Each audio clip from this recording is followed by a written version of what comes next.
西藏的羌塘自然保护区位于西藏的北部，由昆仑山、可可西里以南、冈底斯山和念青唐古拉山以北4个片区组成，总面积有33.4万平方公里，人烟稀少，环境恶劣，气候寒冷，所以也被称为生命的禁区。但是这里却生存着很多野生动物，成群结队的藏羚羊悠闲觅食，神秘高贵的黑颈鹤单步站望，饥肠辘辘的雪豹伺机而动，精壮皎洁的藏野驴肆意狂奔，还有虎视眈眈的野狼盯住远方的野牦牛。这里是万物林，欢迎关注熊探长带你探索有灵万物。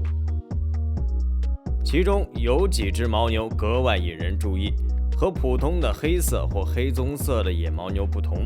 这几只牦牛全身金黄，身形魁梧，就像一个身披金甲的战士，被当地人称之为黄金神兽。它真正的名字叫金丝野牦牛。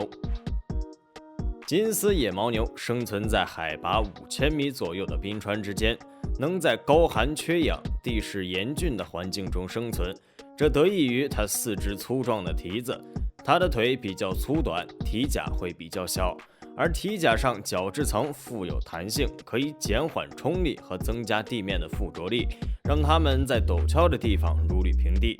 空气稀薄让它的气管会短一些，这样才能适应频速呼吸，而体内的细胞体积更小，单位体积血液内数量更多，所以血氧量会比较高，是家养牦牛的好几倍，这样才能让它在氧气稀缺的高原生存下来。夜晚的羌塘气温可达零下40度，为了能抵抗严寒，它的皮毛会比家养牦牛的皮毛还要厚重，特别是腹部和胸部的毛会比较长一些，这样它的保暖性会强一些，能够扛住雨雪和寒风。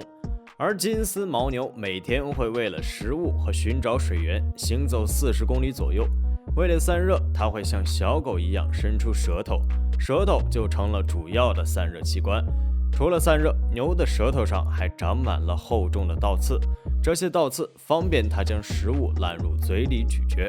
因为高原上的针毛、苔草、沙草、蒿草等荒漠植物长势比较低且有一定硬度，所以特殊构造的舌头才能舔舐这些食物。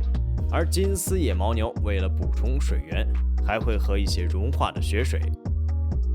金丝野牦牛是群居动物，队伍里会有几只比较强壮的雄性牦牛守护大家，它们嗅觉敏锐，一旦发生危险，雄性野牦牛就会冲出来击退或赶跑敌人，所以在羌塘开车遇到，千万不要立即下车追赶，它们遇到危险会奋不顾身地撞击你。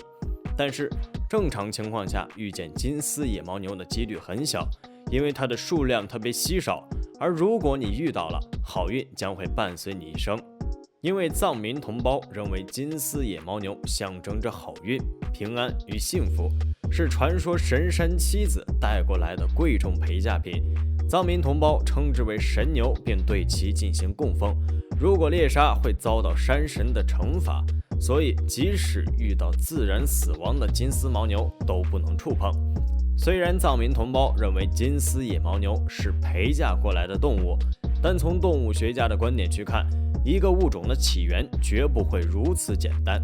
金丝野牦牛是在1988年才发现的，30多年以来，通过不间断观察，不管是从生存环境、体型还是习性，金丝野牦牛和野牦牛都极为相似，唯一的不同点就是毛色，所以很多人怀疑金丝野牦牛是野牦牛基因突变产生的物种。而科学家通过基因检测，发现野牦牛与金丝野牦牛的确有着比较亲近的关系，但是两者之间又存在着一些遗传差异。经过观测，发现野牦牛可能通过长时间的演化，产生了色型突变，诞生了金黄的野牦牛，而这个个体经过繁殖扩张，才有现在比较稳定的黄色基因，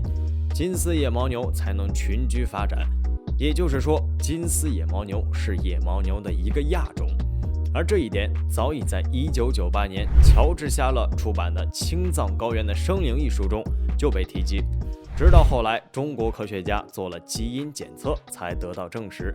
这种现象并不常见，但是除了金丝野牦牛，也有动物发生过这种基因突变，比如中国发现的野生棕色大熊猫，欧洲摄影师拍到的南极黄金企鹅。除了基因突变，很有可能也会因为环境因素或者是返祖现象发生毛色的改变，不过这种可能会比较小一些。就像野牦牛的栖息地是在冰川之间，可能受到温度的影响发生毛色变化也说不定。正常情况下，除了藏民同胞，我们很少得知金丝野牦牛的存在，但是文玩界应该对此有一定了解。不知从何时开始，金丝牦牛角手串在这个圈子里悄然盛行，因为颜色漂亮、油性高、密度大，加上好运的象征，所以一度备受追捧。除了金丝牦牛角手串，还有金丝野牦牛的角制作碗、葫芦或者骨头制成的钵串和把件。除了西藏地区的出售，还有各大购物平台都能看到这些文玩的身影，而这种文玩的价格也比普通牦牛角的制品还要贵一些。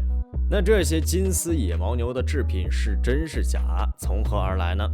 金丝野牦牛是我国罕见的动物，据了解，全球现存可能不足300头，而金丝野牦牛主要生活在我国的羌塘自然保护区，受到藏民同胞和巡护队的守护，所以遭到盗猎的可能性会比较小，并且加上金丝野牦牛的生存环境严峻，就连保护它们都是一件困难的事情，更何况会被猎杀。金丝野牦牛的文玩制品大概率是被其他牛角制品冒充染色，或者制假商家规模生产的商品，而早期野牦牛的角制品被传有清热去火、疗养身心的功效，所以有很多人对野牦牛的角虎视眈眈，其中也不乏铤而走险的人。但是现在国家加大打击力度，民众保护野生动物的意识越来越强，所以这些人终将会受到法律的严惩。没有买卖就没有伤害，不要看到网上好看的假图就对现实的动物痛下杀手，也不要为了丁点的利益就泯灭自己的良知。要知道，人与自然和谐相处才是最珍贵的东西。非常感谢您看完本期万物灵。如果您喜欢熊探长的视频，欢迎点赞、收藏、评论加关注。您的关注是熊探长探秘的最大动力。